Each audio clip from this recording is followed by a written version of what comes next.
Look, I know you were expecting some big video talking about Verlis and his cancerous attitude towards the newly announced hyper training, but sadly I just don't have the time nor the energy to do so.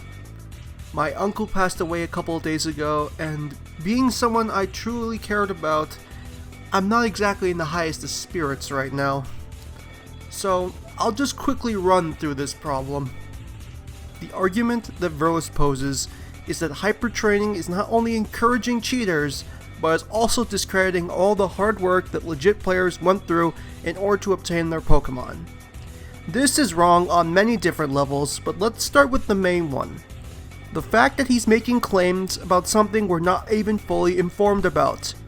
Hypertraining is a brand new mode that we have yet to see all the details on, so jumping to any kind of conclusion is naive and stupid at best, and downright brain dead at worst. We should be waiting until we find out the full details on it and how it works before jumping to conclusions. Before I move on, however, it needs to be said that there is no hard work when it comes to hatching/breeding Pokemon. It is a process that purely revolves around RNG and nothing more. And since you're basically rolling the lottery machine from Melee in order to get your perfect Pokemon, it's not hard work. If anything, I'm happy to see this happening, because now I don't have to hear about, "Dude, why don't you have the time to waste hours of your life breeding like I do?" from the reject who didn't even finish high school but claims he's got a good life. Secondly, this is apparently encouraging/allowing cheaters to win, since they can pack in items like rare candies and caps in order to reach level 100 and get their Pokemon perfected sooner. Regardless of what he has to say on the matter, this is a 5-second head start at best. Because in the end, the outcome is the exact same for both the legit player and the cheater.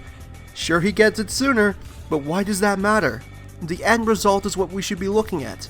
And from this point, it's clear that both cheaters and legit players are on even footing, as both Pokemon from both players will have their IVs boosted all the same. If anything, this is essentially a way of allowing people who have active lifestyles to actually get their Pokemon to competitive readiness. Because, unlike the worthless house-dwelling discount store furry that is Verlis, not everyone can find the time to breed. Knowing that the most I have to worry about is nature and ability saves me so much time. And to those of you who think that if you can't legitly breed, then you shouldn't be allowed to competitively play Pokemon, like Verlis, you need to get off your high horse and understand that not everything in this world revolves around your ideals on this matter. And it never will. That is the truth.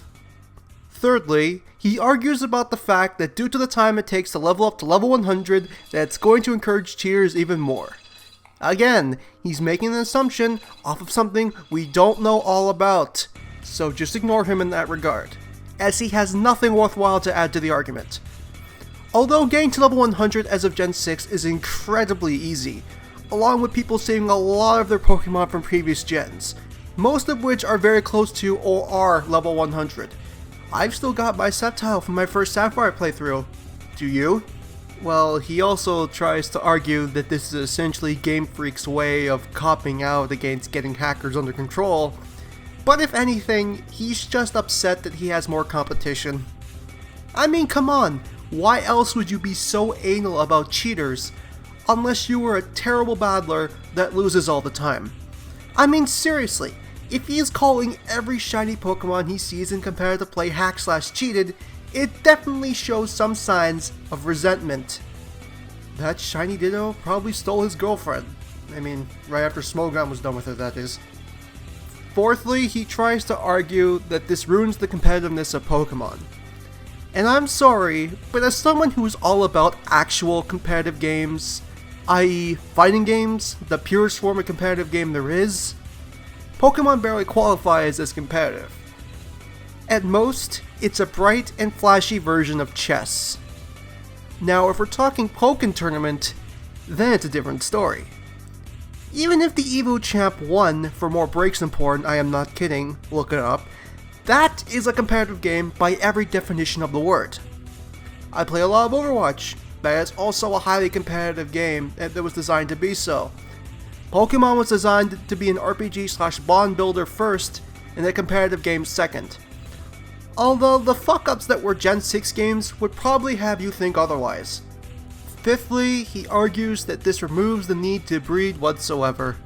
And I don't even need to be a competitive Pokemon expert to tell you that that is 100% wrong. There are plenty of reasons to breed, even with hyper training. The first being, get ready for it, egg moves!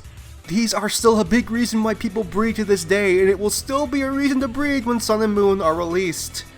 Again, he's basically whining that now people don't have to waste as much time as he did breeding his Pokemon, and it's incredibly petty. Sixthly, he argues that we shouldn't be leveling the playing field and instead focus on getting rid of cheaters. Yet this is exactly what this is doing. Hello? You put everyone on the same level, then negates the need to cheat. That's the entire point of making this a thing. If anything, this is probably the best way they could have gone about it. Although I'm sure you would have made all cheaters ride the lightning if you had any say on the matter. Oh boo, they put in some items to get their Pokemon faster. Again, the outcome is literally the exact same and that cannot be denied. All that happens is that he gets it sooner than you do, and most likely not by much. Because if I've learned anything about Pokemon as of late, it's that accessibility wins over repetition. He makes some extra arguments, like people not buying the game for playing competitive, which basically doesn't mean anything toward his argument about this ruining Pokemon. But in the end, I only need to say one thing. You can complain about hacking Pokemon all you want, but it really needs to be said that it's not the Pokemon that wins games, it's the player. People have been complaining and whining for years that hacking/ginning Pokemon gives you an advantage in actual play. And yeah, if you're doing something completely illegal like giving Scizor Flash Fire, then yeah, it does give you an advantage. But making your Pokemon competitively ready in a quicker span of time, it doesn't give you any advantage whatsoever. Where's my proof of this? Simple. A little game by the name of Pokemon Showdown. Pokemon Showdown is a downloadable app where you can build your own perfect teams and challenge other people in all kind of competitive settings. And again, every Pokemon is built and tailored to their user's view of perfection, so nothing can be called hacked. So how do you win at Pokemon Showdown? By being the better battler. You have to be the one to make all the right moves and decisions. You have to be the one who's ready to win, because your Pokemon are just your weapons, and it's how you use them that determines the outcome. And you know what? In actual competitive Pokemon, it's the exact same. If you were to take a highly skilled competitive battler and a hacker with only semi-decent knowledge of competitive Pokemon, and you gave them both the same Pokemon, one being hacked and one being perfectly breeded, 9 times out of 10, it's the skilled battler that's going to win. Why? Because again, players win battles, not the Pokemon. The Pokemon are important, but to say that they give you any kind of advantage is strictly limited to how you build your team. There is no two ways around this fact, and it cannot be denied. Verlis is upset about cheaters because he's a terrible battler, and the proof is in the pudding. But so what? He's terrible at Pokemon, who cares? People should be allowed to play Pokemon how they want. It's when they start sticking their noses in other people's playstyles that it starts to get out of hand. Don't support Verlis. And if you needed any more of an explanation, I give you this. And please, if you're disliking, unsubscribe.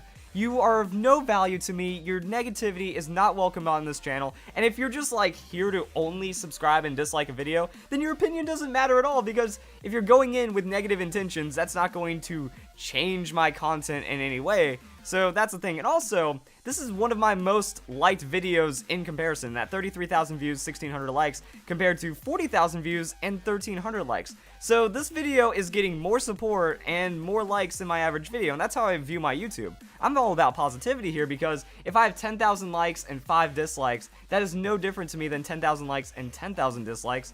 And that's actually a big step right here, because of these 1,600 likes, or I mean of these 3,000 dislikes, I can guarantee that some people that dislike this like this video, so I'm actually fighting up a river here and getting more likes than average, which is why these dislikers are worthless. Please unsubscribe.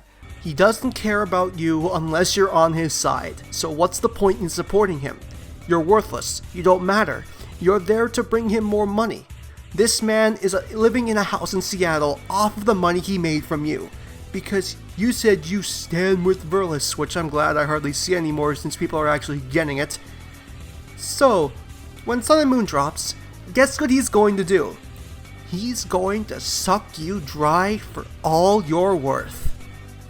So say no, unsubscribe, and use Adblock Plus. Hashtag stand with Verlis? Fuck that Nazi garbage. I say hashtag play the way you want. I got more heated about this than I expected to. Oh well, I needed to vent a lot of the emotions I'm feeling right now.